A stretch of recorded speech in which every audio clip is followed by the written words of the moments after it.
If we want our spouses to come to visit us or see us in Canberra or when we're working in Sydney or Melbourne, they can pay to come. If she did that, she would go a long way to getting the public on her side. Why not do that?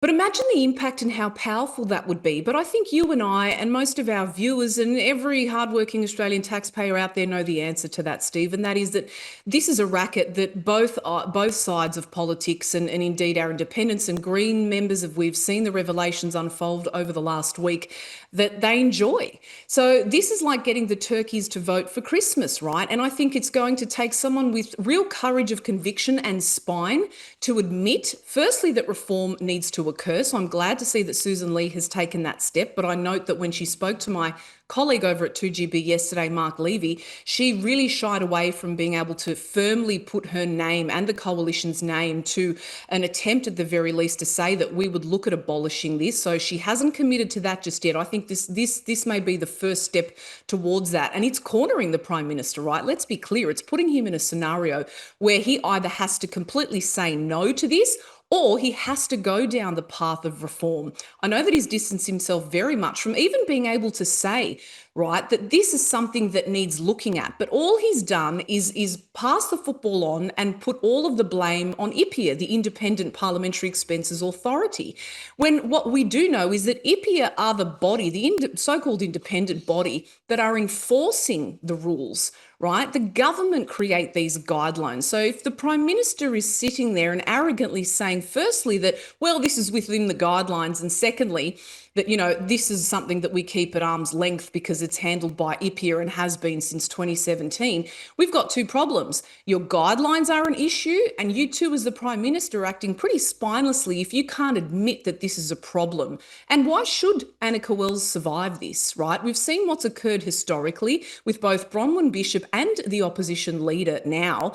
Back then when she was in her role under the Turnbull government, had to resign after her own debacle. Neither of those women were found guilty of any wrongdoing. And in fact, both apologised, and Bronwyn Bishop also paid that money back.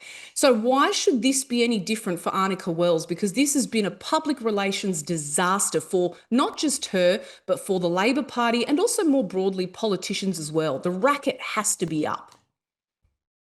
Yeah, just finally, Lucy, I mean, at the end of the day, if you put your hand up to become a federal politician, you know what that means. It means that you're going to spend some of your time every year in Canberra. Now, increasingly, less and less sitting weeks are actually done, so it's less and less time than what used to be the case.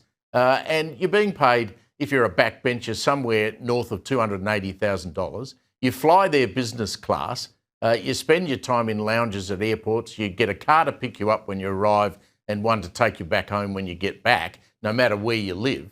So you've got it pretty good, and you've put your hand up and said, I want to do that job. So, you know, bad luck if you don't see your family. You made the choice. Thank you, Steve. And it's the point that I've also made consistently, not just in the article, but to anyone that will listen on this subject that I've spoken to. Parenting is also a choice. So when we choose to bring children into the world, for example, in my own circumstances, I chose to step away from my career. I mean, my kids are hiding in the bedroom over there. I'm waiting for them to burst out and for me to go viral in a minute, like so many others have for their kids interrupting. We know the challenges of having to try and work with children, and also for those that have been in the political game, they know the demands of politics, right? And parenting comes as a first-time parent, a real shock to the system. But if you are finding that it's increasingly challenging to manage both, then you need to acknowledge that this is not something potentially that's for you.